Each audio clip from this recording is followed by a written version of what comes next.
Hello and welcome to Clari-T Media. I'm Alicia Mayo. A woman was shot dead today after illegally entering the U.S. state capitol with other angry protesters, attempting to disrupt the traditional electoral college vote certification process.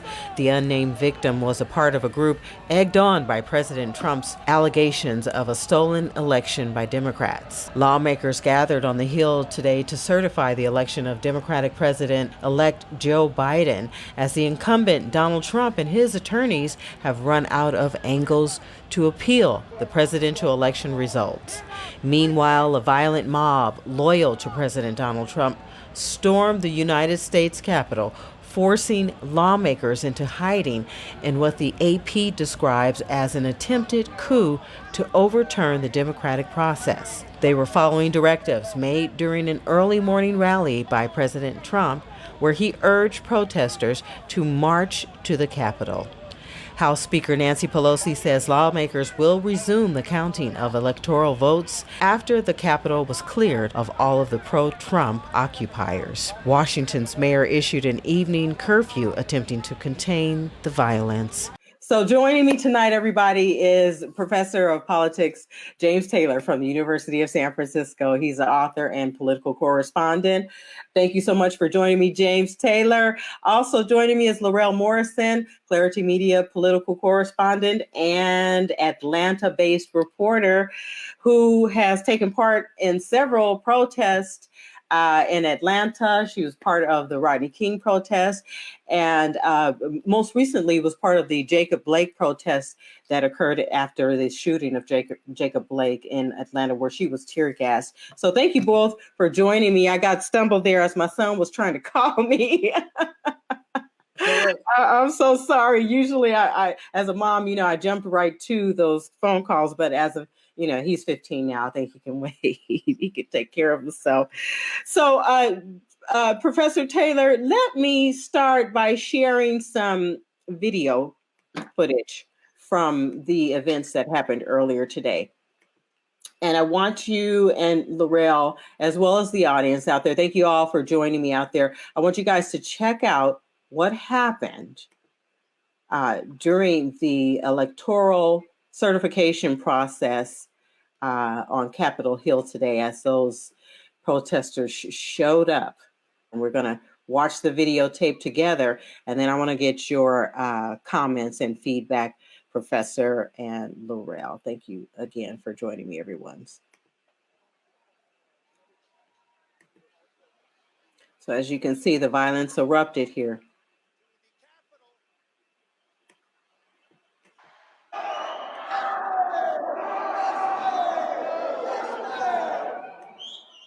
Pause. Thank you. There wasn't anything to say. We were just told that there has been tear gas in the rotunda, and we're being instructed to each of us get gas masks that are under our seats.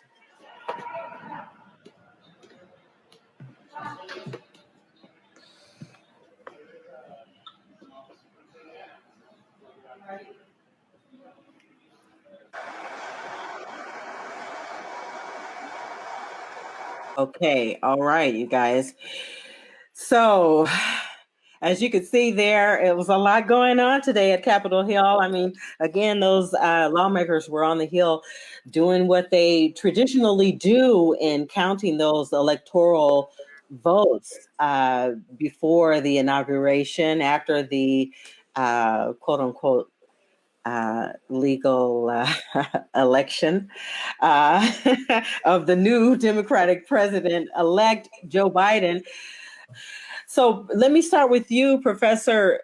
Tell me what you think of what occurred today, just your general opinions, and then I'll get to you, Larell. Yeah, thank you. And it's great to be on with Larell and to meet you electronically. I have a lot of thoughts, and they're not nice in terms of how I understand what's going on now. In other words, I'm not being mean, but I just think the nature of the analysis is not flattering. I think white people in America, not all, obviously, but I don't feel like just making that distinction because that's just more of the oppression and games they play with our heads is to make sure we say not all white people are evil or racist, and yet we've had 400 years of racism from white people, independent of the good ones. So it doesn't matter that they're not racist white people. It doesn't matter that they're good white people in the world as long as racism prevails, as long as racism is the norm and Martin Luther King or Reconstruction or Jack Johnson or, someone like Jackie Robinson or Barack Obama or Martin Luther King breaks through. The norm in America is racism. Every once in a while, Martin Luther King or Obama or Kamala Harris will break out, but the norm in America is racism. And that's the reality. And too many Americans have been tricked and brainwashed into thinking that somehow America's not racist first. America is not even a country. America is a racism. And that's what I tell my students, that America is a racism. And when you keep trying to understand it as a country, you'll be confused. These people have shown us they are willing to bring this whole thing down because they don't see us as a unity. They see it as a them versus a us. So the Black community and the Black population, from the beginning, we were free for centuries here in the Americas before the Europeans showed up. And then all of a sudden, we become these objects of their desires to build wealth. So they built 500 years of wealth. And now that the American government is no longer able to buttress the white population up with this false sense of racial superiority, where we all have technology, we all have intelligence, we all have resources, we all have the ability to learn and develop ourselves now, they're still living in some sort of prehistoric obsession with being white.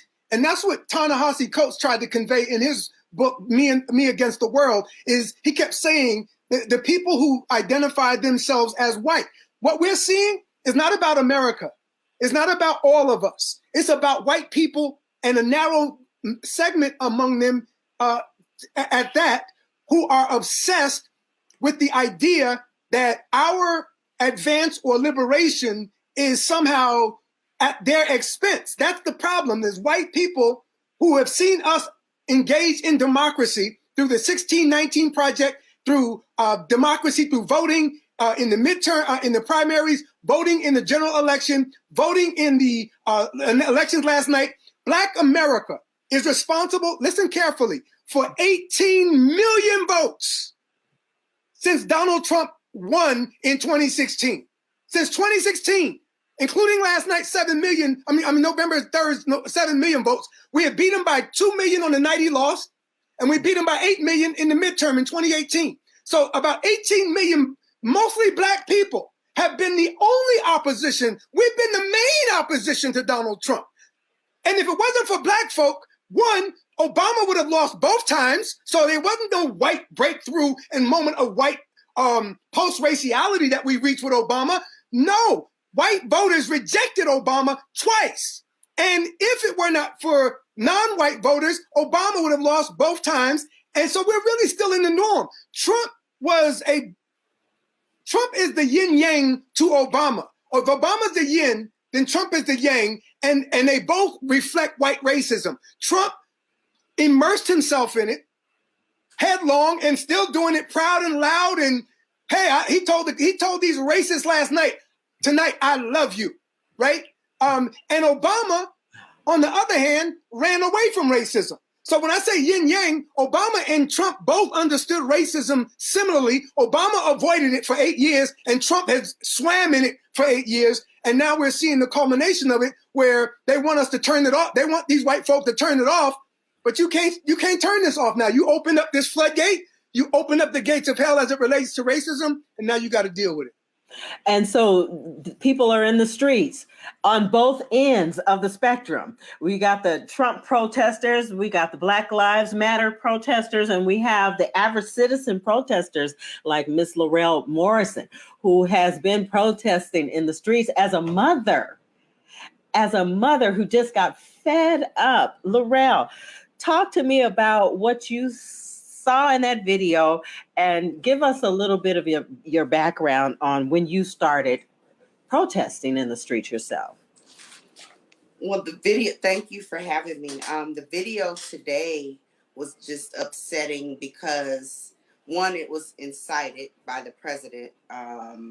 You know, not a movement that of voters or groups, or you think about how we come together and organize, and you know what I mean, and it was public With purpose. Yeah. we're underground, like media doesn't even get to know what we're planning, like to the best of our ability. This was public. Trump said it. Trump held a press conference and then said, I'm going to march with you and walk with you to the Capitol, and let's take it over. He incited this. So when I think about how that started, and then how, when we march and we are fighting against something, my first protest was at the age of 17 in Oakland, California, in the 90s, when Rodney King, that was our first time seeing something like that, even though we knew in our community it was happening, but that it made national news finally. And that was enough for my generation then to come out and do only what we've heard about, what maybe, we've been told about, because at that time, 30 years ago, 40 years ago, we still had relatives alive that were in the civil rights movement, or knew someone who knew someone, and even if it wasn't in the history book. So we really made a statement. But what moved me again to march in Atlanta, fast forward to being a mother now, and Black Lives Matter, was Rashard Brooks. And Rashard, yeah. So you were out there, and I have a picture of you when you were out there. So let me just share this picture with folks here. Let's see if I That was after being pepper sprayed, and that's what really pissed me off today. That they were called protesters, that even though it was planned, there wasn't, the amount of force and coverage and military and police that there was for us, even though it was planned. And then when they got there, it was still nothing happening. So you were actually tear gas. There's Larell. Yeah. Were you crying, or was that the tear gas on your face? That was, when you get tear gas, you have no ability to control breathing out of your nose, your mouth, coughing. It's like someone throwing pepper in your throat, you inhaling it in your nose, and it being thrown in your eyes at the same time. So all these, you're trying to see, you're trying to run, you're trying to breathe, you're trying to escape, all at the same time. Mm-hmm. And that had never happened to you before. You didn't expect it. I also saw the video that you took where the police were literally like driving through the protesters in the car, where they almost hit a couple of people. Or did they actually hit a couple of people during that protest with you? I believe they did. And put it in reverse, backed up and went back through the protest. Yeah, it was very intentional. And they were the officers that were in front of the fire trucks that came the second time. They came the first time and decided to let the fire burn. When they could have extinguished it and the building could have been saved. This was when they came the second time. I mean, the fact that we're having this conversation in 2021 after a Black president, right? All day I've been doing media all day. And I've been trying to keep control of my emotions, but I honestly can't find any other intellectual or understanding of right now except white racism. And that they're sick, that they are sick, that they need help, that they need spirituality, that they need God, that they need something more than what they got, because what they got, all they got is racism now. And that ain't enough. Because for 500 years, the American government and the Western countries of the Western world lied to white people and told them they were racially superior. It artificially elevated them. I've said this on your show before, and they overwhelmingly kept Black people down. So it wasn't like they just allowed white people to just develop. They allowed whites to fully develop with full resourcing and funding from the American state. And then they also kept us down as any competition for centuries. Now, when we talk about reparations, we are just saying, hey, fix us, we're broken, right? White people wake up every day, and reparations is the whole system. Reparations is a system where white people don't have to worry about being shot jogging down the street in Atlanta. White people don't have to worry about going to a hotel and coming down in the lobby, and a woman that lost her phone there 2 weeks later comes and attacks your son because she thought he had it 2 weeks later. And she's from California. White people need Jesus. And I mean that in the most, I don't even mean that religiously. I mean it as a metaphor that they have a sickness. And I'm a professor, and I'm saying it publicly, and I am not afraid to say it. Because what else explains what we're seeing? We ain't the ones out there doing this. When we protest, it's because some cops shot us in the neck or stabbed us or shot us in the back. Like the brother yesterday in Kenosha let the cops get off for shooting his brother 7 times in the back. We will rise up for that. They're rising up because we voted. So that's a sickness. They're rioting and burning down their capital because black folks saved democracy in Atlanta, Georgia. That's what this is. This ain't got nothing to do And with this was conservatism. before it was announced that we were totally blue. So talk about that, Larell. Okay, so Professor It took all James of 3 Taylor, months. she is in Georgia. And showed up.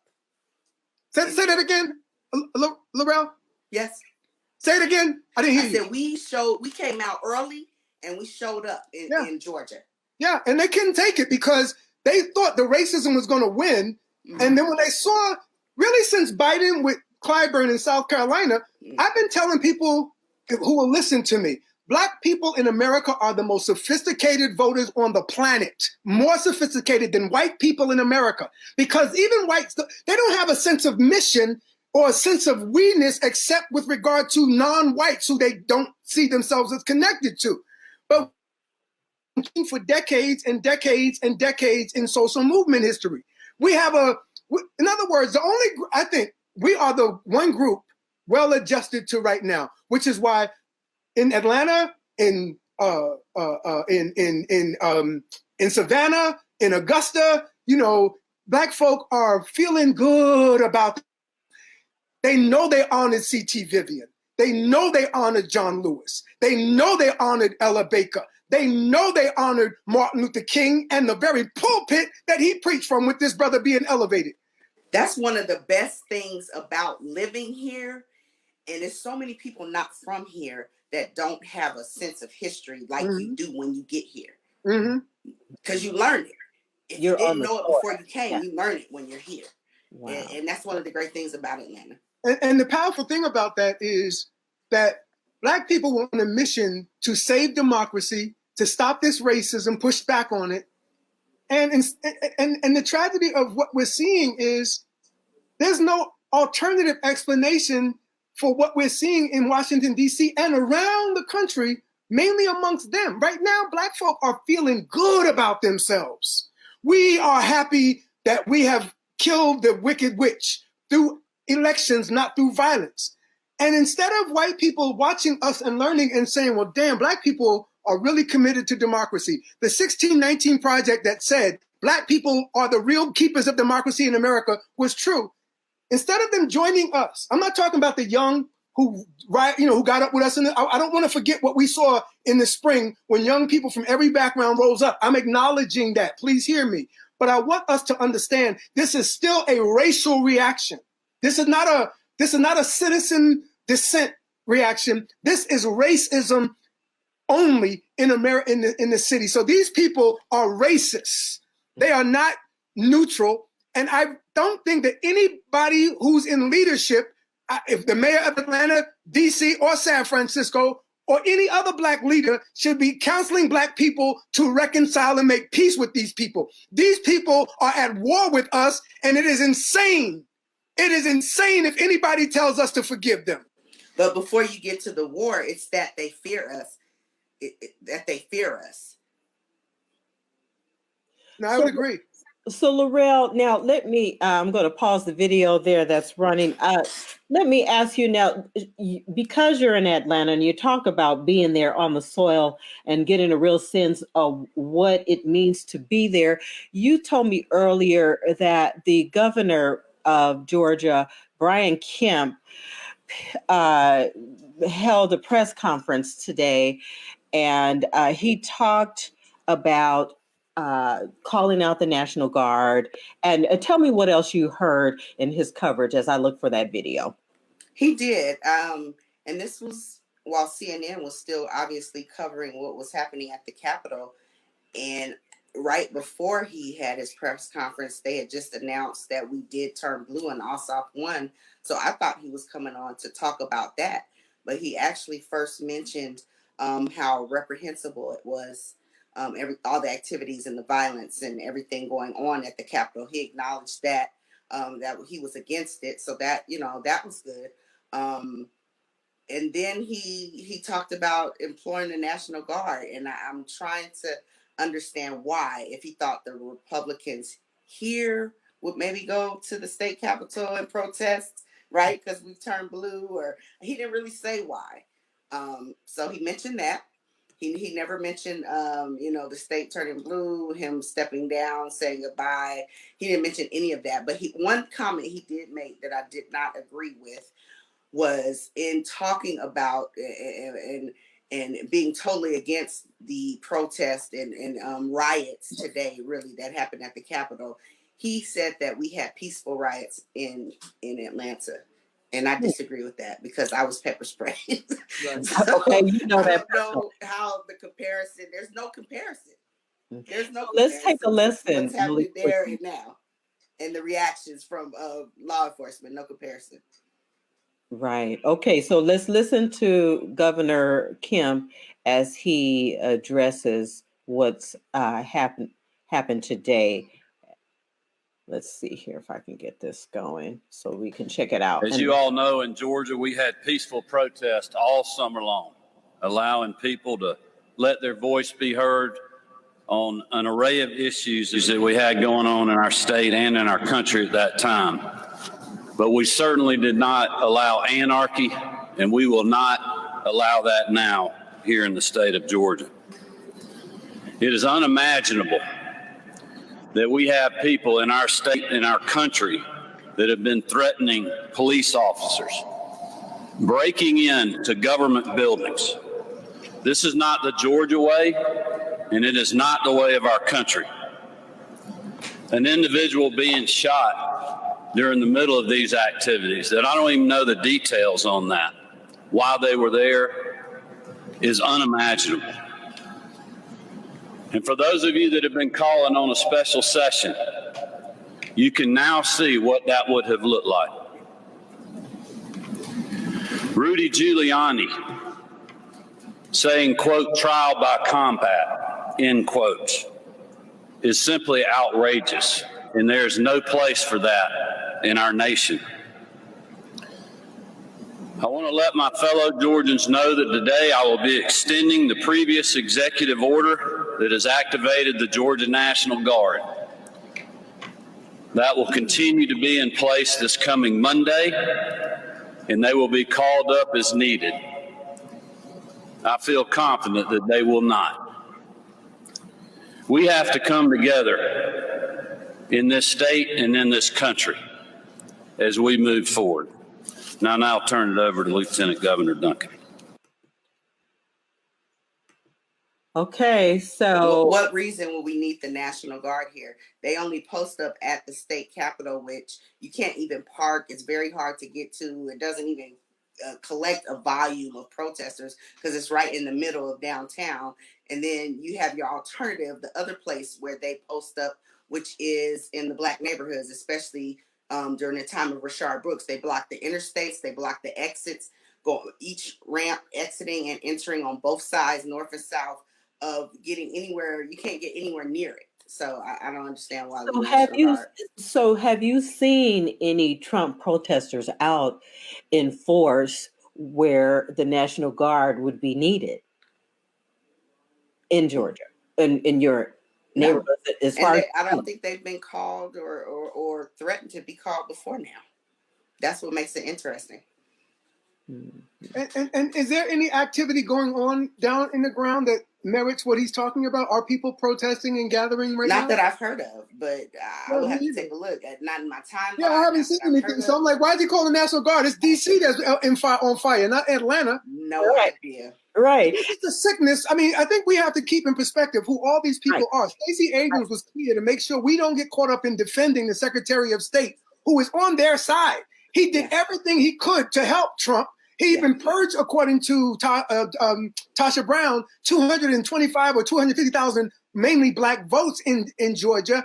And, you know, Trump still attacked him. In other words, he said, boss, I'm trying to help you. I'm trying to steal this election for you, but I can't do nothing else without going to jail. And Trump said, all of y'all going to hell. You know, he burned the whole state up. And, you know, that I'm the same thing happened to Jeff Sessions. I don't feel sorry for these racists when this sick demon man, this Beelzebub man, turns on them. They all earn it. They all earn it. And again, black people are very Christian in their disposition toward other people.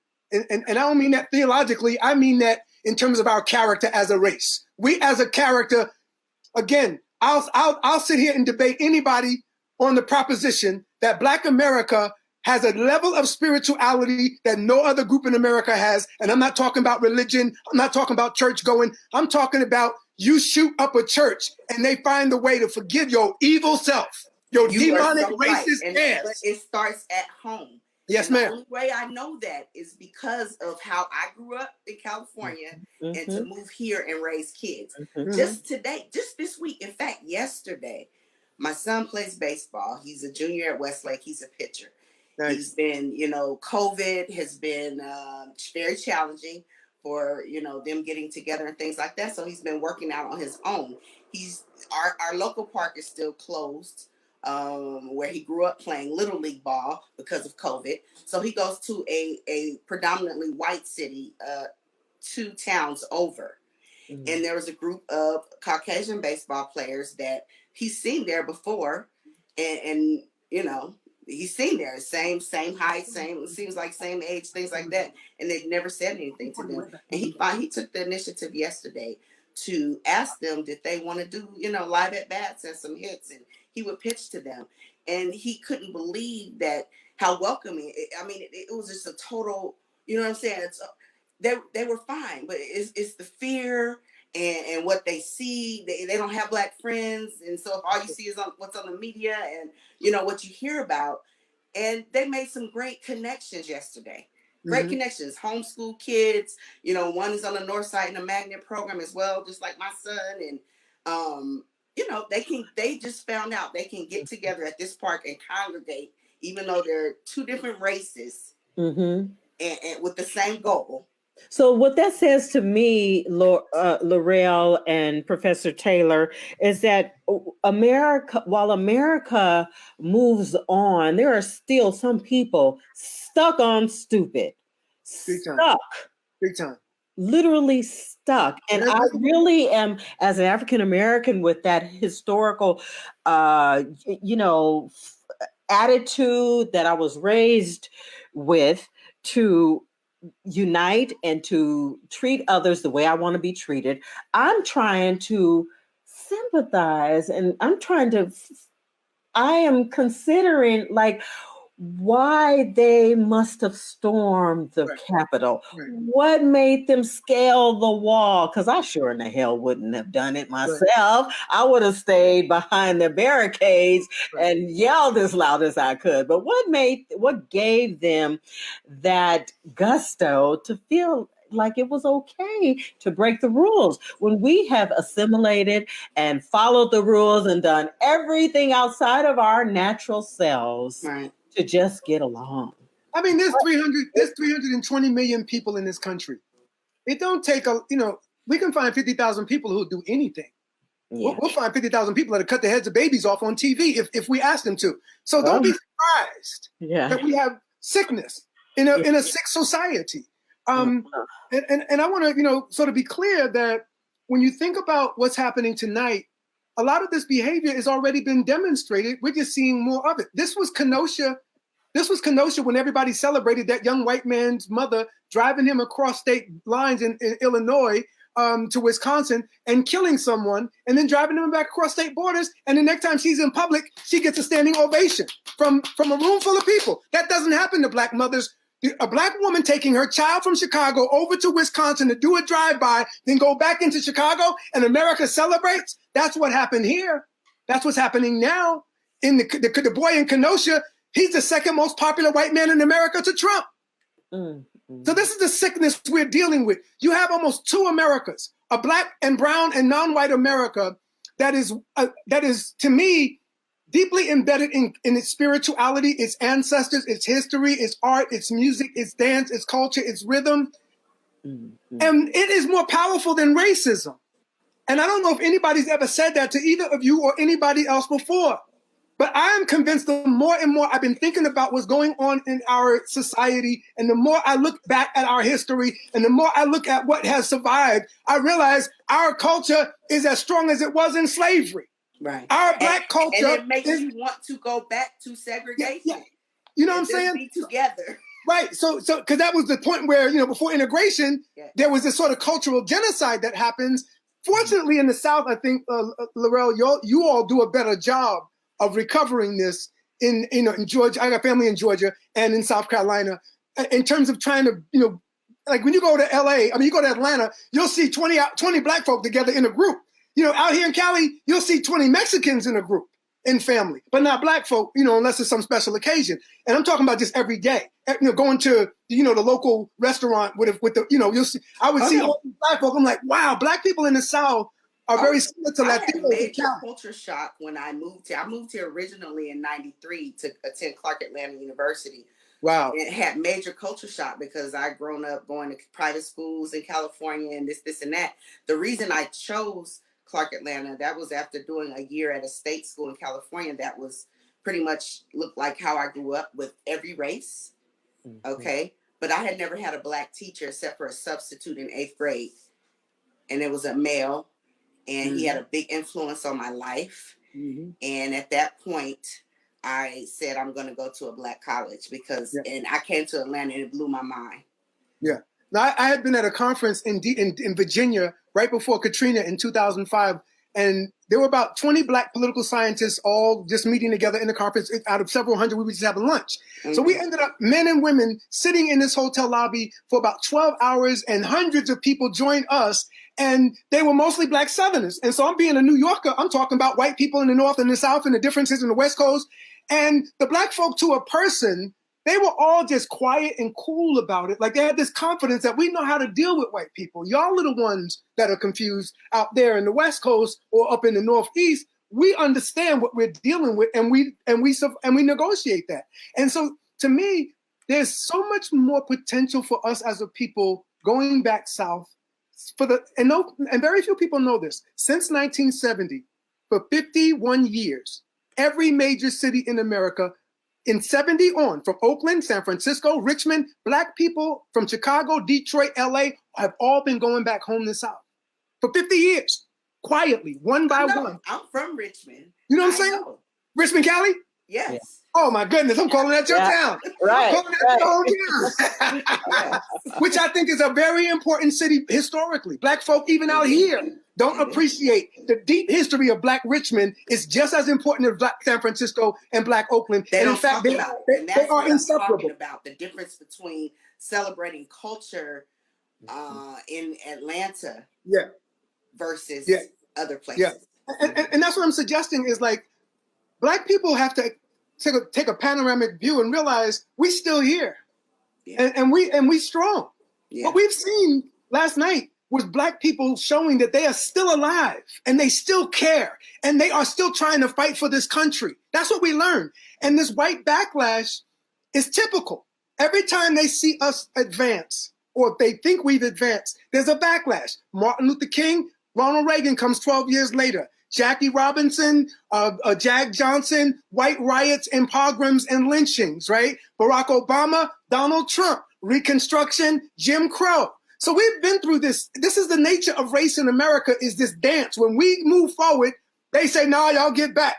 But now in the 21st century, it's just impossible for them to continue to maintain a white over non-white system. And we're moving to 75 million people. Black people right now, 45 million. In 30 years, all of our children who are in their teens, when they get in their 40s and 50s, be clear, whites are going to be a minority to them. And so the last 3 generations of Black people have moved back south, baby boomers, Xers, and millennials. And we're growing. So we're going home for 50 years straight, and our numbers are exploding, and nobody else is telling Black America this. And we need to be organizing businesses, politics, community in the South.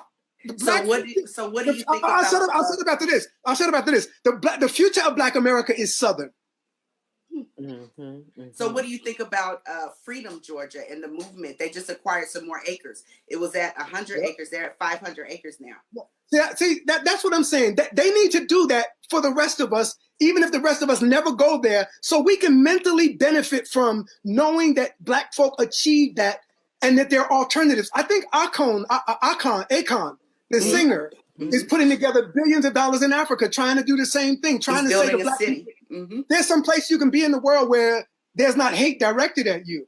So I think Black people need to turn away from the wide with a D and the whiter with a TH society and turn inward toward Black community development. We should be developing our people, developing our community, developing our institutions, developing our resources, developing our self-defense mechanisms as well, because we keep running around like Martin Luther King praying and preaching, thinking all we got to do is appeal to their goodness. Clearly, if you're watching what I'm seeing right here, right now, they aren't trying to hear us praying. They ain't trying to hear us negotiate. They only understand the AK right now. They only understand the Glock right now. And y'all may not appreciate that, but Martin Luther King was successful because Black men had guns. Let me say that again. Martin Luther King's nonviolence was successful because Black men had guns. I was on a TV program last week with a cop who explained to me that when you see Martin Luther King giving the I Have a Dream speech, and all those men around King with the white hats on are all Black police officers loaded with guns, protecting King while he says, I have a dream. Everybody in a white hat is a Black cop. And that cop had a gun saying, go ahead and preach nonviolence, Martin. Now, I'm going to have to look back at that, because that was a speech that I memorized and performed at a talent show. Of all things, a talent show. I did the whole I Have a Dream speech, I think 5th grade, but I don't recall the pit imagery. So I'm gonna go back and look at that picture. You'll see a bunch of brothers standing around him in white, and a cop, a well-known police officer from NYPD. I was on a show with him last week, and he explained this, and I'm like, wow. He said, yes, all of those officers, and he named them. He said all of those officers surrounding King were armed.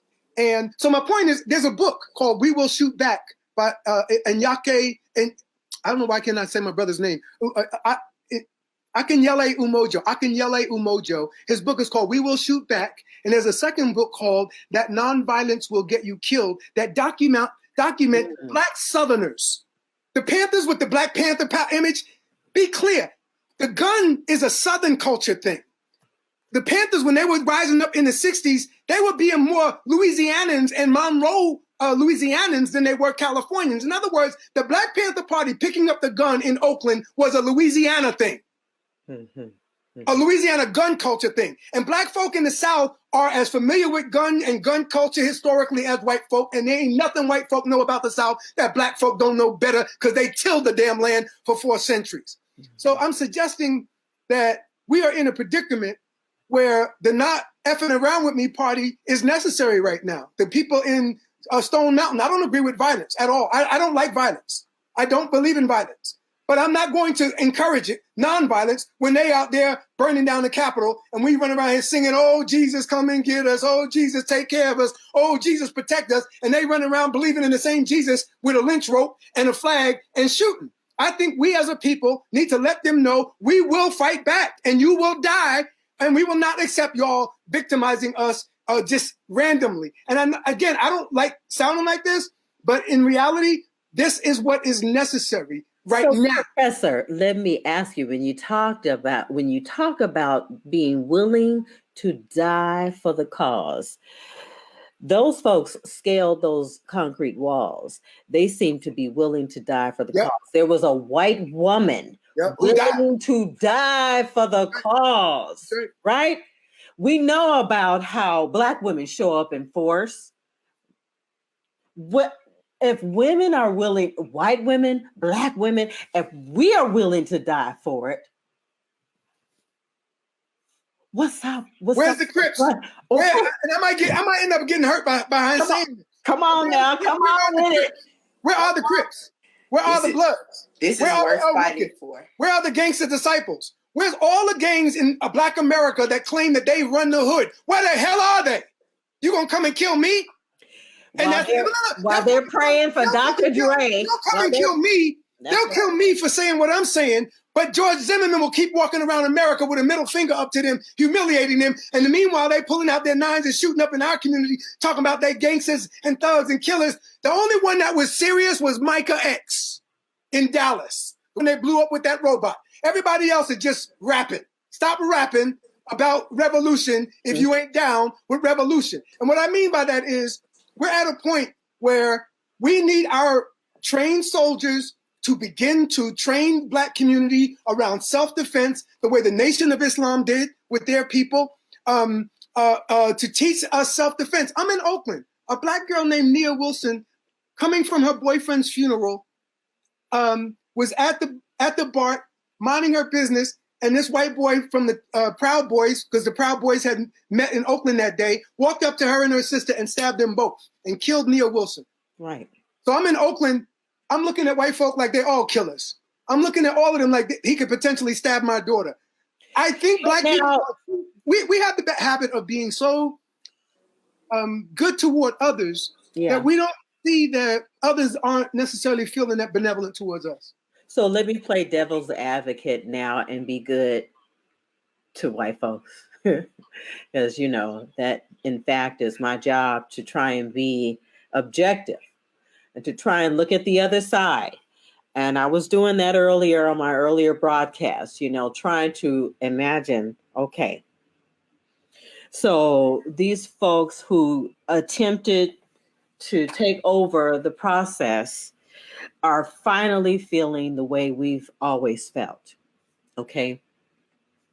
Finally feeling disenfranchised, finally feeling like nobody's listening, nobody cares. And as a matter of fact, we are a minority. They are minorities now. They have that label. They don't want that label, but they have it. It is a fact.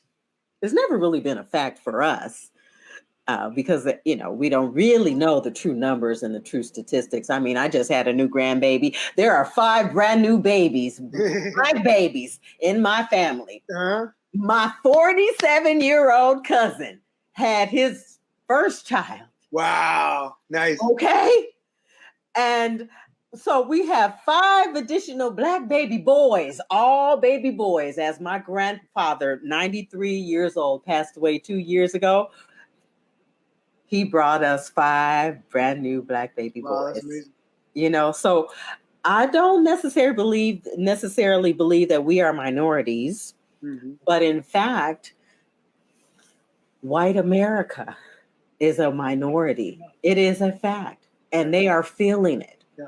And I have to extend my condolences.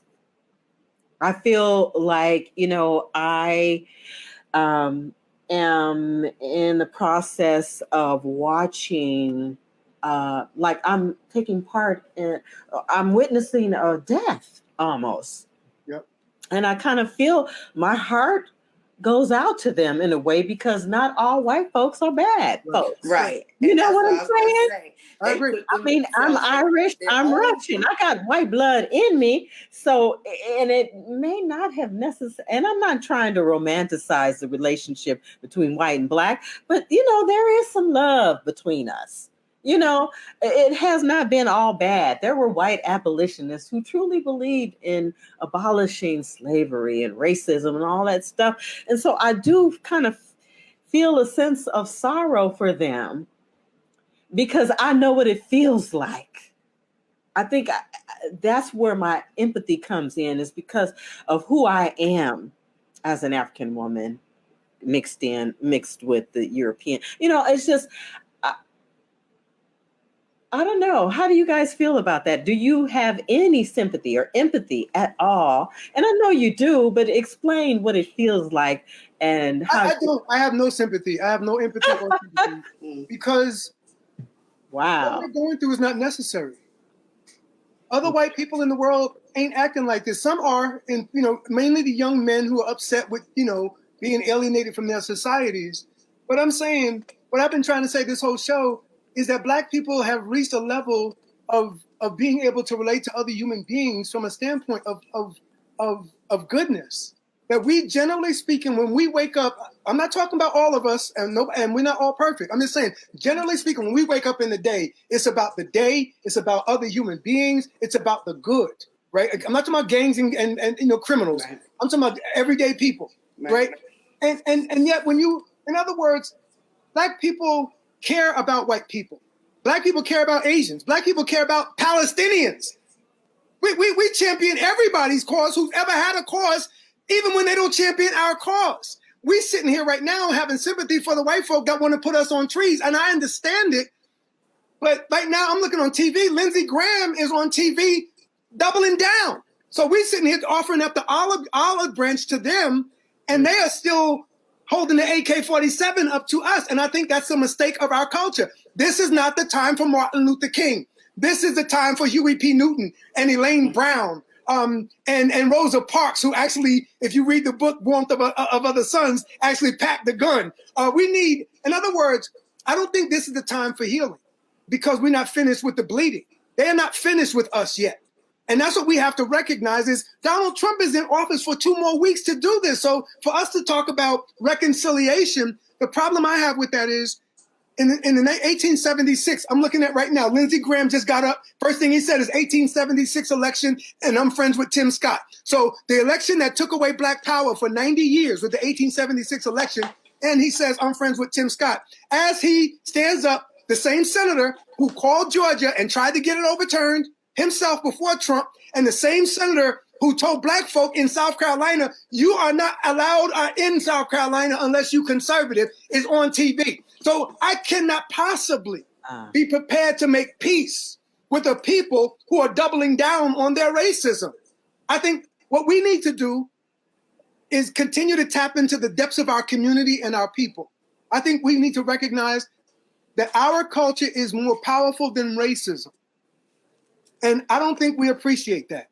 That Black American culture, through centuries and centuries of development in so many different fronts, music, art, education, science, math, hidden figures, Henrietta Locke, Black people have so many different successful movements. We had, under Booker Washington, Black Southerners had 60,000 businesses in the 1800s. 60,000 businesses in the 1800s. So what happens is integration comes along in the 60s, and we just sort of abandon the sense of responsibility we have to each other. And I'm suggesting finally that in these times where the violence is directed at us, where just yesterday a white jury in a white city took 2 minutes to say, no, the cop shooting this boy in the back is no harm, no foul. Lindsey Graham is trying to send us back to the back of the bus. So I think Black people should not be being coached to forgive and to reconcile yet. The last time we tried to reconcile with white people this way, what happened was Reconstruction. We said, the North and South said, let's all work this out. Let's forget this 400,000 white people that have been killed. Let's forget our Civil War. And they said, okay, we'll make peace. So white North and white South made peace, and Black folk got Jim Crow. And I'm saying we're at that moment right now. And that's why we need Larell to be active there in Atlanta. I need to be active here in Oakland. You need to be active out there out towards SAC. We need to be, all of us, doing anything we can to help our people at this time. So let's look at a little more footage of today's events where we will see thousands of people gathered in support of Donald Trump. I mean, and don't forget the mostly in no mask. That's just a whole nother arrogance. Yeah. That we're in a pandemic, and yesterday, I mean, every day is higher death rate. That's the part that really hurts too. It's not a normal time. Well, I mean, I was thinking, like, are they even concerned about themselves? And like you said, These are his Professor followers. They Taylor, believe him. They still believe the stuff he said in February and March, that it's a hoax. It's not real. right? You got to understand That's mental illness. That is true. I needed Dr. Jason Outlaw on here tonight with us to describe some of that. Well, I think, let me say, I want to add to that. I think you're right. That's what I was saying earlier. They're sick. And what I mean by that is, right now, as America is in crisis because capitalism has come to its point and it's not reducing everything that it used to produce, they don't have a whole lot of cultural resource to tap into. I'm talking about the dominant group don't have a culture to tap into. And you heard me say our culture is more powerful than racism, that our culture has sustained us for 500 years from hip hop and trap all the way back to the Middle Passage. So our culture is so deep. All of the lynchings, all of the whippings, all of the rapes, all of the kidnappings, all of the humiliations, all of the land thefts, all of the property thefts, all of the crisis that they put in our lives for centuries and centuries and centuries and centuries and centuries and centuries has tempered us as a race, as a people. So now that America is in decline, black folk are being devastated by COVID, but yet they still were the resilient element of America yesterday.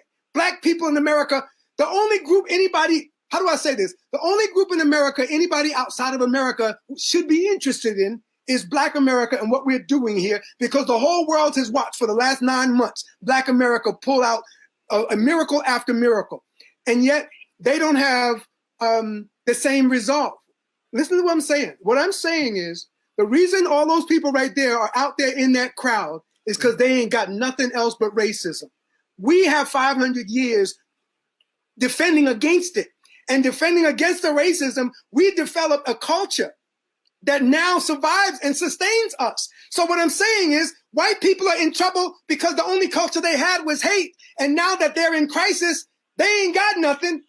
The flag, superficial patriotism compared to the depths of right now. The three of us have never met in person, all three of us. And right now I can say one thing, sing one song, start one song, and all three of us will connect right now across where we are as Black people. That's deep. Yeah. I don't know what Leroy's religion is. I don't know what your religion is, but I bet you I can connect with both of you right now through a simple song. And you came with me through a simple song or reference to Michael Jackson. You get my point? That human connection. And and so I hear a lot today about mindfulness and ethics and sharing and unity, because I think that their return on their investment has not been fulfilled. They have not invested in the human connection. They have not invested in relationships with people. They have not invested in the morality of America. And the culture of America is all about unity and being together, not divided. And so their return on investment and all of their business focus is now yielding the results that they have invested in, unfortunately. Yeah, so let's just, let me just run this video here and let's just take a look. Paula White, speaking to them. Yeah, and she needs to repent, and every white preacher in America needs to repent. The white church should repent. The white church in America is in sin. And the white church in America is ungodly. And the white church in America should repent to Black people and to God for this racism. Because it's been institutionalized in the churches. And she's the number one preacher in Trump, and she preaches to a bunch of Black folk from Tupelo, Mississippi. So gone are the days of the mega church, I guess, huh? No, those ain't going nowhere. Creflo ain't going nowhere no time soon. They're gonna be here. That pimping ain't going nowhere no time soon. But I have great respect for the church, and I have great respect for pastors, Black pastors like Reverend Warnock. I respect them because I know that the reality is more common amongst them is someone broke, like the brother from the movie The Preacher's Wife with Corey and Whitney Houston. When they were husband and wife in that movie. That's the reality of a preacher. Broke, always trying to help people, never kept keeping up, always tired, always coming from always doing something to help other people. And I think Black folk, especially our comedians, are too quick to put down our institutions like our churches and our preachers and things of that sort. I'm at the point in my life where I'm saying, we don't have a whole lot of other institutions left. We better nurture whatever we got. And the Black church is our most important. That's why Kelly Loeffler attacked it and attacked Reverend Warnick. Not only nurture, but clean it up just a little bit, because we have our own work to do, I think. Yeah, she made the critical error of condemning a pastor and attacking the pulpit of Martin Luther King's church, and that's why she didn't get elected. And I think we have to appreciate that, like when people talk about Black women, in the way that we hear people talking about Black women, that is important to me, because Black women are sacred to me in that way, that we must nurture. And I don't want to sound patronizing in any way, so I'm trying to avoid that. But I'm saying, just like I value everything in our community, we should value women and everything in our community in terms of keeping our community healthy and making it healthy. Let's take a look quickly at a previous news package on the Black Lives Matter protesters in Washington, D.C., protesting peacefully and getting different results. Let's just check that out. Let's see here. Today, pending his decision about a controversial photo op and about the location for an upcoming rally next Friday. Our D.C. Bureau Chief Russ Palumbo live now with the details on this one. Russ. Well, Calvin, protesters in front of the White House gathering once again. Take a look. There are a few dozen right now, and this crowd keeps growing. The president, though, is not inside right now. He's in Bedminster, New Jersey. Earlier today, the president was on Fox News once again defending removing all these protesters using tear gas and force just 12 days ago. I think it was a beautiful picture. The president praising his own photo op made possible by gassing and pummeling protesters. I should not have been there. And dismissing apologies and criticism from the country's top generals. Do you think it's significant? No, I don't think so. No, I mean, if that's the way they feel, I think that's fine. Trump also revising history after tweeting, "When the looting starts, the shooting starts," a phrase Miami's police chief infamously made, referring to African Americans. That frightened a lot of people when you tweeted that. But the president now insisting it has two meanings. It means two things, very different things. One is, if there's looting, there's probably going to be shooting, and that's not as a threat. That's really just a fact, because that's what happened. God, I hate this. This man is a racist. If there's looting, there's going to be shooting. He's a devil racist. They're very different meanings. Also now, after the police killing of George Floyd, I can breathe. Trump grappling with banning chokeholds. I don't like chokeholds. Sometimes if you're alone and you're fighting somebody, it's tough. And you get somebody in a chokehold, and what are you going to do now? Let go and say, oh, let's start all over again. I'm not allowed to have you in a chokehold. It's a tough situation. Now, Trump also standing by his decision to campaign next week in Tulsa, the scene of one of the worst massacres in African-American history, on the same day the end of U.S. slavery is celebrated. Is that on purpose? No, but I know exactly what you're going to say. Think about it as a celebration. My rally is a celebration. Trump telling Fox he's done more for Black lives than Abraham Lincoln. And let's take a pass on Abraham Lincoln, because he did good, although it's always questionable. You know, in other words, I gotta shut it down. I'm sorry. I gotta shut it down. Because he's a goddamn idiot. I can't. Just LBJ alone. LBJ with the War on Poverty, the Great Society programs alone. But he's retarded and he does not know history. So he spouts out this kind of stupid talk about everybody but Abraham Lincoln. Do you Obama think did more. Should he finish out his 2 weeks? Because there's talk now. No, he needs to be dragged out on his ass in front of the country. Otherwise, this country will never be right. Okay, because they're talking about invoking, because Pence has the power to invoke the 25th Amendment. And but he won't. Never even looked up on it before, because it's never come about in my lifetime. Gosh. The 25th Amendment, He could basically, it's a process, but they're not going to do it, so we shouldn't even waste our time on it. Right. Right. It's not enough time and everything like that. Okay, Yeah. so Okay. Larell, you were talking about his Twitter account being shut down by Twitter. It was. What It did was you? shut down? How do you know that? What was your Because source? I get all kind of alerts. I think that one was. I don't know if that one was CNN or our local channel, ABC 46. But yes, I did see that. So there's a possibility that they have realized like this is out of control, and they are at this point shutting down his Twitter account. That is the White House has the Congress has plans of inaugurating Joe Biden off-site. This happened to Thomas Jefferson because John Adams didn't want to leave the White House, so they simply had a ceremony at an off-site place, and everybody went and partied there. That's what they are going to do. There's a precedent. Well, oh my gosh! You can't really congregate anyway because of COVID, like it would a normal year. And it's a good thing. It's a good thing in this case. Fine.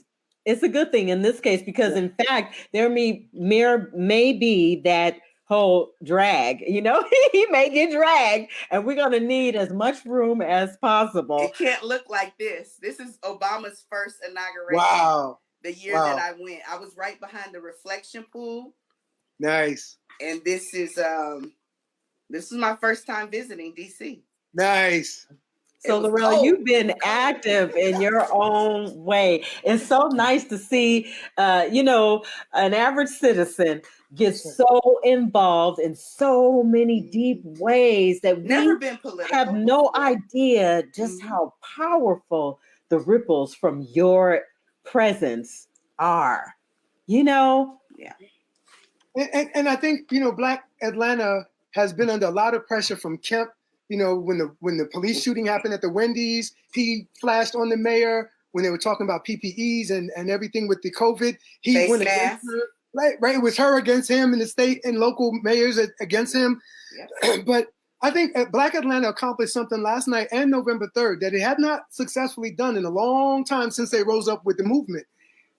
I think they got, and the music too, of course, the Dirty South music has also gotten the respect. But I want to say, I think politically, what I saw as a student of politics last night, I kept saying out here, when is Black Atlanta going to rise up against Athens and show its power against Athens? Athens keeps trying to punk Black Atlanta. Mm-hmm. Well, after last night, I don't think Athens will ever try to punk Black Atlanta again because they see the power. They understand the power. And we might end up with a Stacey Abrams as governor of Georgia in the next 4 or 5 years. Next time. Mm-hmm.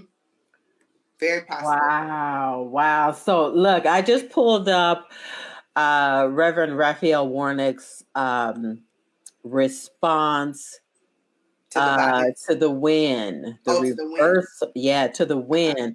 And so let me. What a day. But look, today, what a day. Amazing day. That's what I'm saying. Yesterday we were on cloud 9 celebrating, and today we all talking about, well, Right. But see, that was his plan, though. It was intentional. Exactly. Yeah. But see, our culture, here's what I mean. Our culture is so deep. All I got to do is say to y'all, don't let nobody steal our joy. Just like that. See, that's what I mean. Right there is a demonstration of the three of us know that, and that's our connection across centuries and miles, but we all know what that means.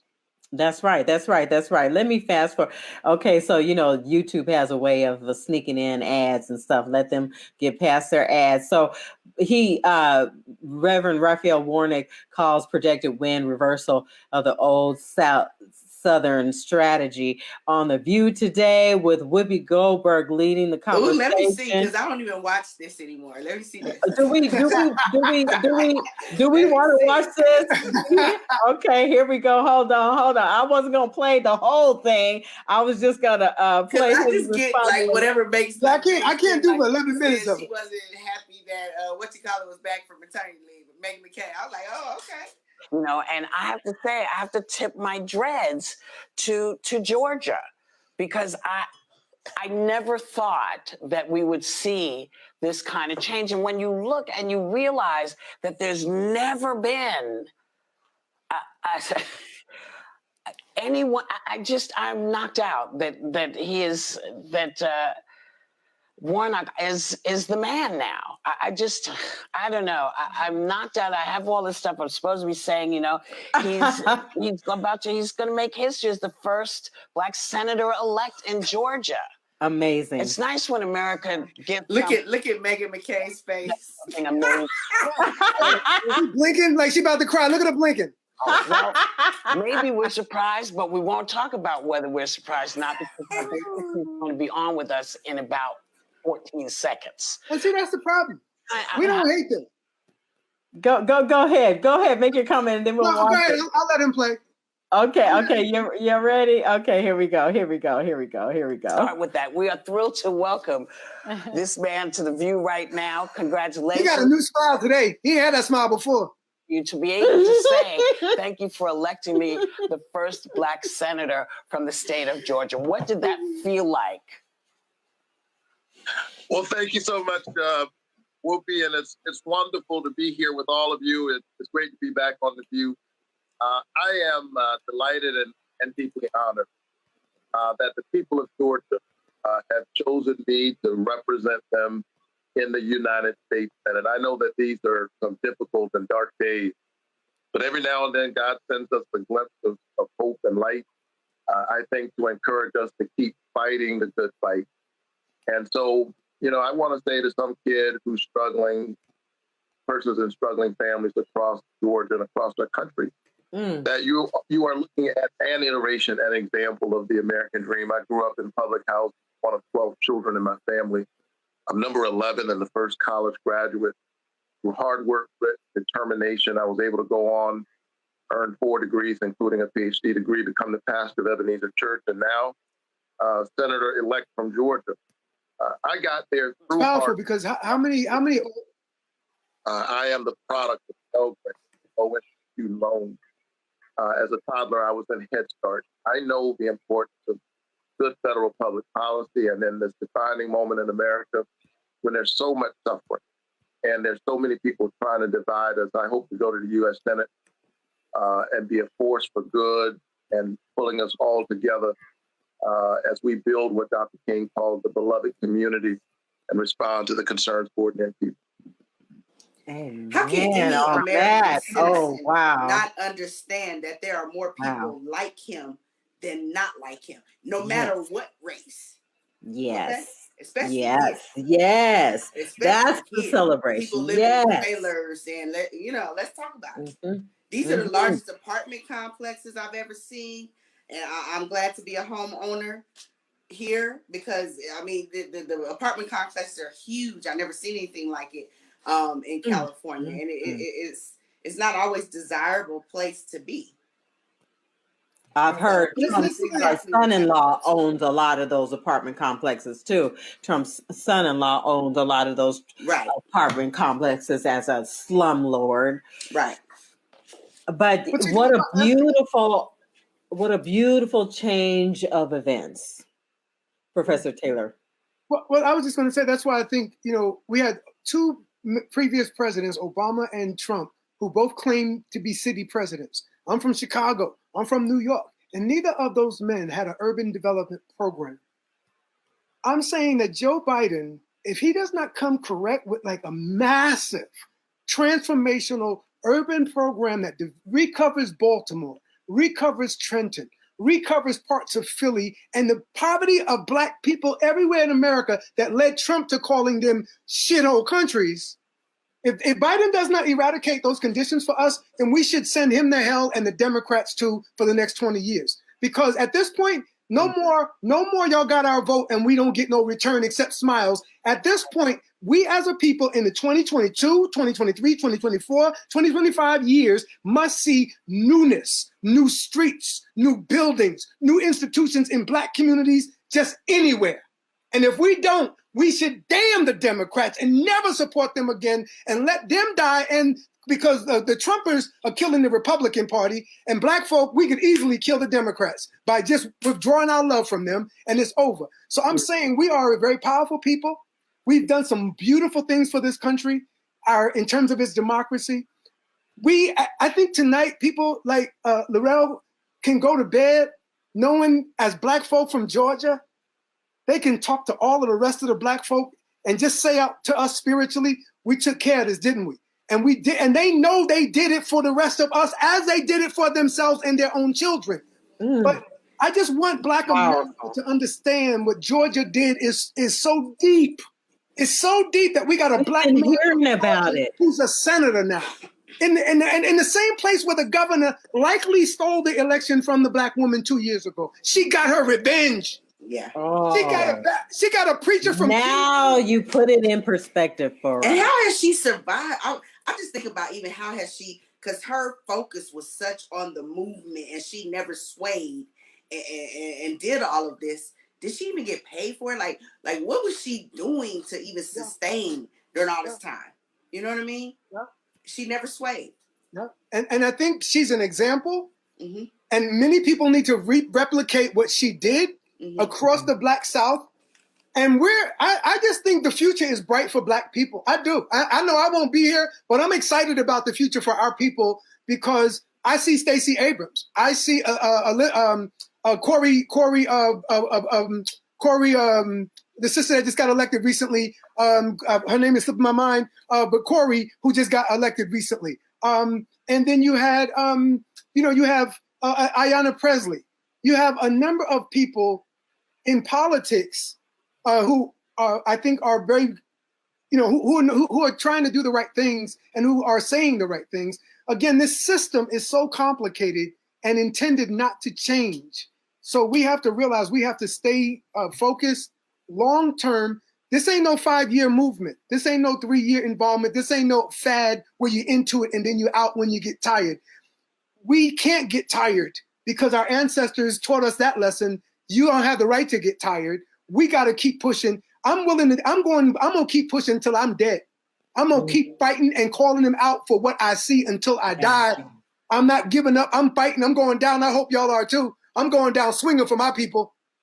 To hell with that. It's Cori Bush. They want to turn down America to save themselves. We need to be willing to do anything to save ourselves. Absolutely. Absolutely. It was Cori Bush, nurse and activist. So she's an essential critical worker and activist who became the first Black woman to represent Missouri in Congress. Because she saw Black bodies being broken by the police in the Ferguson riots. And when she was in the emergency room, she said, I can't take this anymore. And she ran for office and won. We need Black folk like that all over America. Great example. Great example. Larell. Let me say this. Stacey Abrams, and I love Tamika Mallory. I think Tamika Mallory, the young sister that called out Daniel Abraham recently when she said, you ain't Black no more, or you don't belong to Black people. Oh, yes. Yeah. These sisters have original thought and deep. And Stacey Abrams is coming from a place where nobody has been before. King was not where Stacey Abrams is. Stacey Abrams is so unique in her perspective and her focus and her clarity. And if young people around the country aren't inspired to try to turn North Carolina into the next Georgia, that's shame on them. Yeah, so there's the documentary on Netflix about Stacey Abrams that we should all watch, I think, just to get a start on, getting educated on who she is. So Larell, any last comments for you, my dear? No, it's just been a day. I tried to stay up late last night to see, if they were going to call it, and they didn't. I'm trying to go to sleep, and then you wake up, and I've been following this all day, and I never would have thought, even with Trump in office, I had no expectation of seeing what I saw today, and we're supposed to be celebrating, like you said. And it's not ironic; it was intentional. It was But I know Black people, and we're gonna find a way to still party after this. We're gonna celebrate. I'm telling you, when that white woman barbecue Becky called the police on the brothers over here at the a couple of years ago, Black people came for the next week every day with 20,000. They reclaimed it. They danced when she called the police. They danced on it, and I guarantee you, when these fools finish acting up, Black folk gonna find their way to say hallelujah to each other. Yeah. Right, and remember to wear their masks. Thank God. More people this year celebrated Juneteenth than they did 4th. That's right. Oh, it was. I'll be honest, fireworks and all at my house. That was, but see, that's what made. I think, especially with the inauguration probably just mostly being televised, everyone will celebrate in their homes. Yeah. You know what I mean? But Larell, the thing that really got me with Juneteenth was just like, it was like a spiritual awakening. It was like a spiritual awakening for everybody. Yeah. And that's what I mean when I talk about the power and depth of our culture.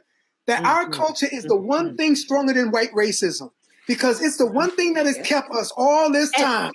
And it's not to say that we are more than the other. It's just to say that we know how to balance things. Right, that's right. But see, that's where I think we get messed up as a people, and I see this in my children, and I'm trying to correct what I can contribute and what I need to remember what they're not getting in school. I'll speak on Juneteenth. That's been ingrained in me. I was in Juneteenth parades in Richmond, California, riding my horse down McDonald Avenue. Nice. Juneteenth is ingrained in me. I had to tell it to my kids, explain to them this year why we were celebrating that and we weren't celebrating 4th of July. Another example, watching Django.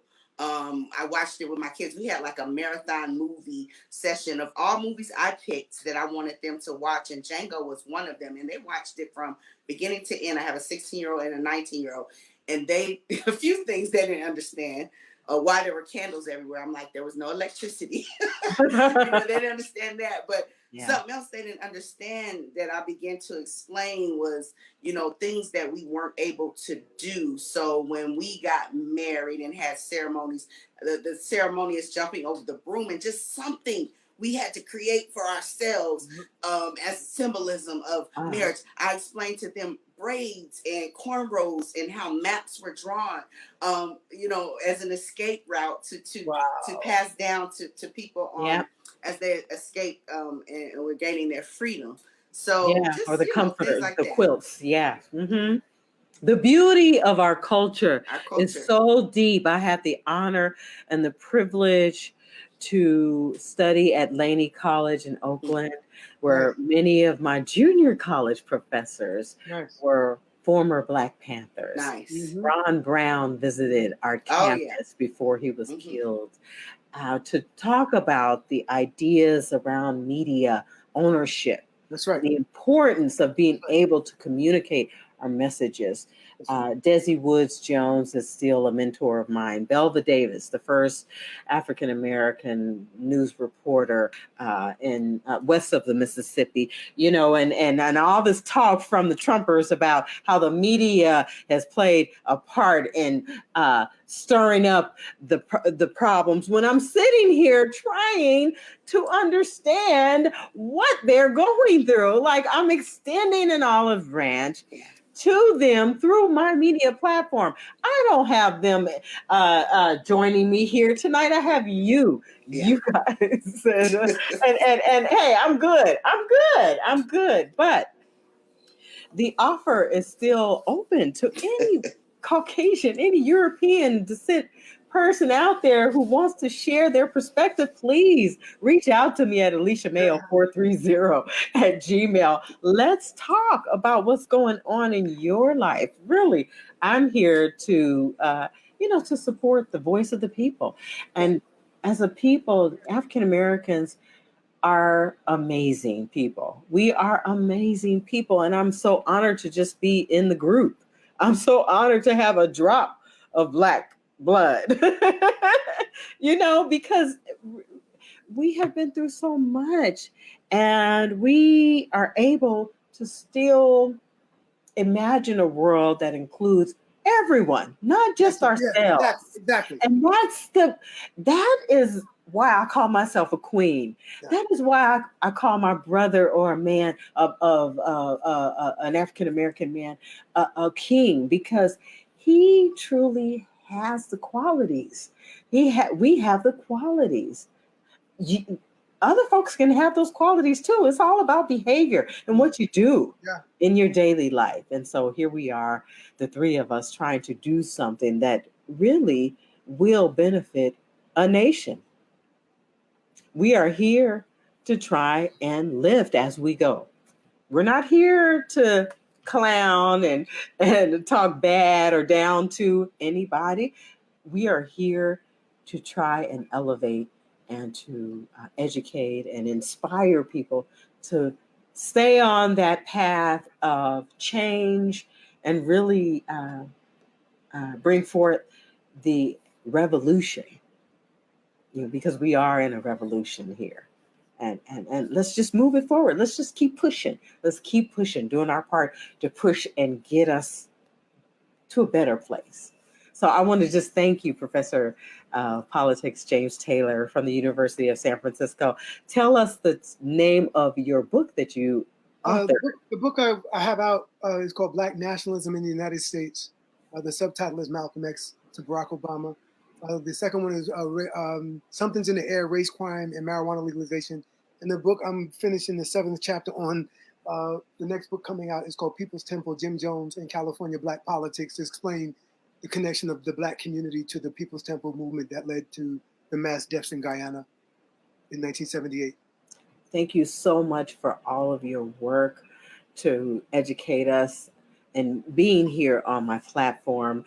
Miss Larell Morrison, my friend that I reached out to on Facebook when I saw your video of you in the streets as a mother, involved without fear. Respect. I'm so happy that you're a part of what we're doing here at Clari-T Media. So I gave her her badge as reporter and correspondent, my very first here on the Clari-T Media platform. I appreciate you. Any last words you'd like to share with the audience and let us know about what you're doing? Let's keep doing this. Yeah. All right. Thank you to all of you who have tuned in, who will watch this broadcast at a later date. I really appreciate you guys supporting me here at Clari-T Media. Clari-T Media is a nonprofit media organization focused on educating through media communications, technology, and education. I'm doing my part. Please do your part and support by, making your contributions or donations to Clari-T Media. I will share the information, or you can reach out to me at aliciamayo430@gmail.com with your contributions. There's the information below. All right, you guys, let's move forward. There's more to come for 2021. We're just getting started. The year is just. I'll see you again, Larell, I'm sure. Bye. Nice to meet you. Take care of yourself. Happy New Year. All right, same to you. Bye-bye. Thank you, everyone, for tuning in. Good night.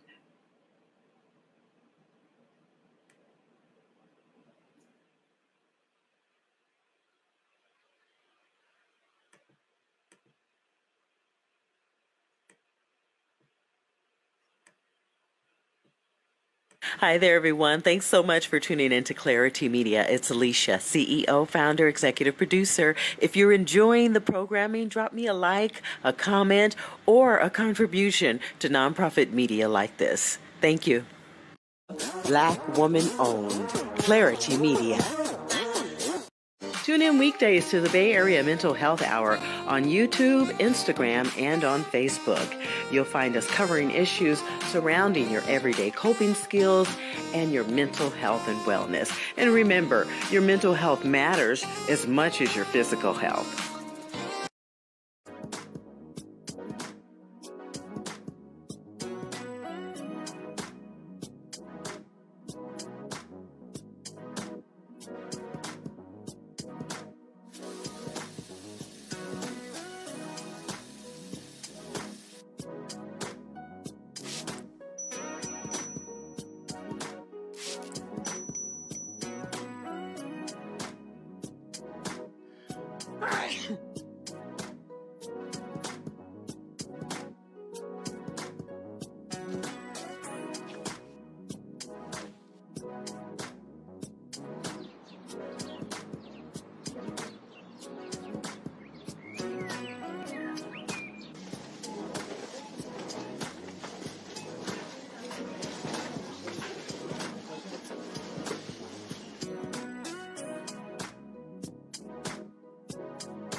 engineers to say how to take down a black man, as if we're different from any other man. So I just don't understand. When white models to the front, then he would send them back. He did the same for each race. So before he came to my race, I excused myself. I was just wanting to get through college, and so my strategy was to just be malleable, just to kind of just be almost submissive. So that was a very interesting experience, specifically because we were taught history through a very white supremacist lens. And then being married almost 18 years, just seeing my husband, who's a man of God and a professional, get stopped by the police and treated as if he was a common.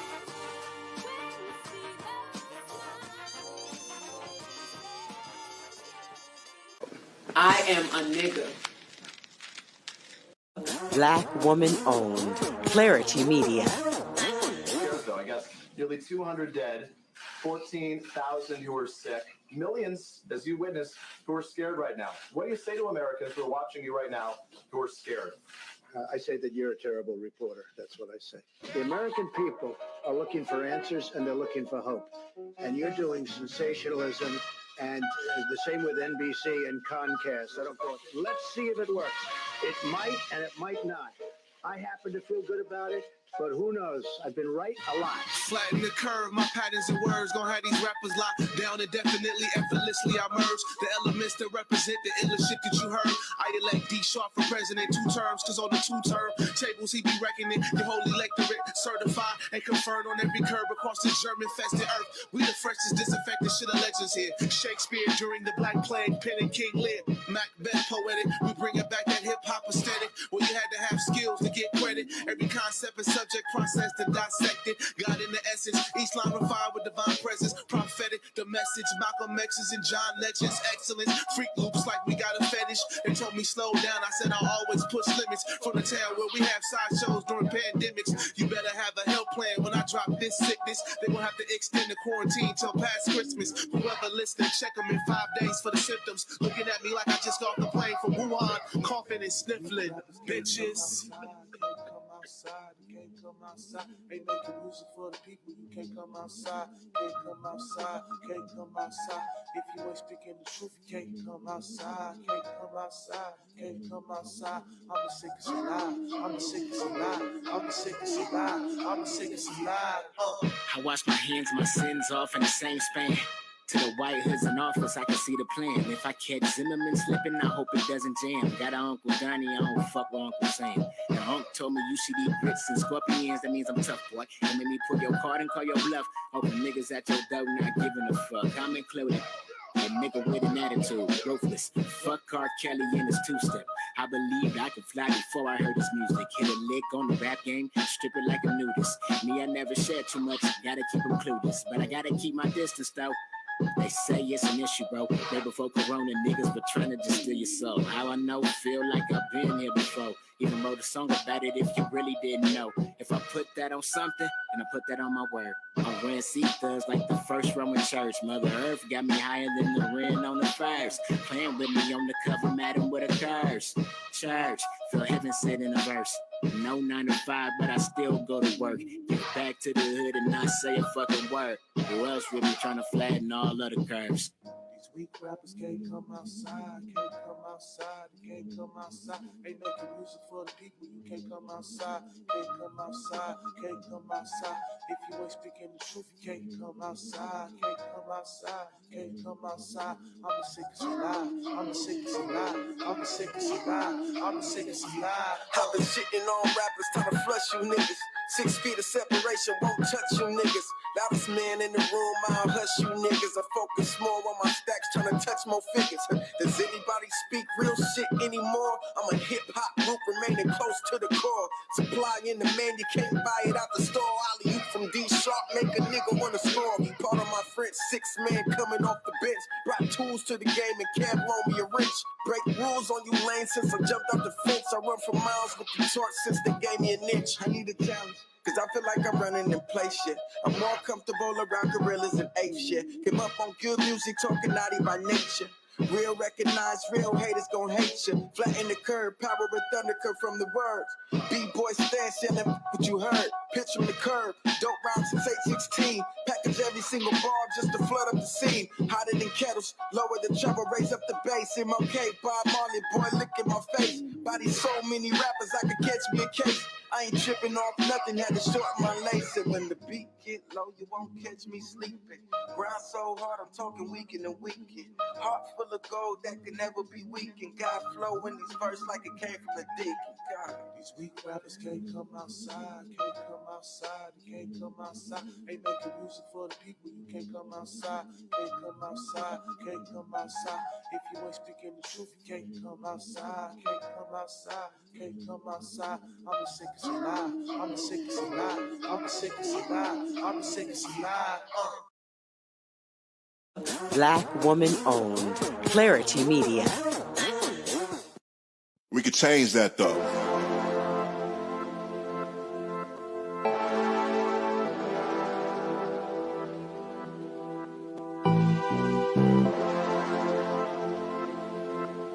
I got you. Let's change, rearrange it. Black people. Ice clean, Smith & Wesson beam, another bloody stream. Young Cuddy dustin', bustin', no discussion. Laundry lists are dead and twist, no wishing. Best of life getting snatched, scarred up and all patched. Magnitude, Godzilla, selling more drama than J Thriller. Getting the backlash, cash stash so we can go. If they coming to get you, you never know. Need my son, daughter to be bold. Smart enough to live another day. Get it right. Not a hot shot, the hot shot on the block got shot. Race soldiers getting help. Turning backs and watching, let you shoot. Another loop, dizzy, getting juked. No help, have to help ourselves. Raise up, if not for nothing else. Black beauty, my duty. Get it poppin', doors open. Come through, rock with a few. Drip lit, like a spotlight. Just winning, top of life, spinning. Top of life, spinning. Top of life, spinning. Spinning, just winning. Top of life, spinning. Top of life, spinning. Top of life, spinning. Spinning. Enemies outside, enemies within. We gotta stop it, no one's a prophet. Burden heavy, broken levee. Mental youth, now and forever. Amusement's nothing if you ain't living. Life valuable, privilege. Lift each other, don't trip.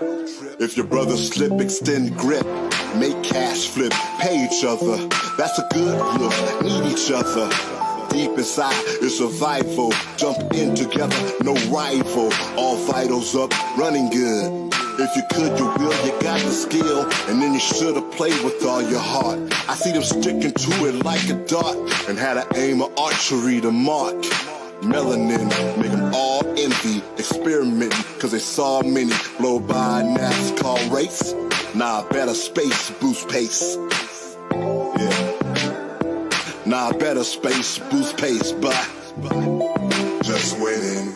Top of life, spinning. Top of life, spinning. Top of life, spinning. Spinning, just winning. Top of life, spinning. Top of life, spinning. Top of life, spinning. Spinning.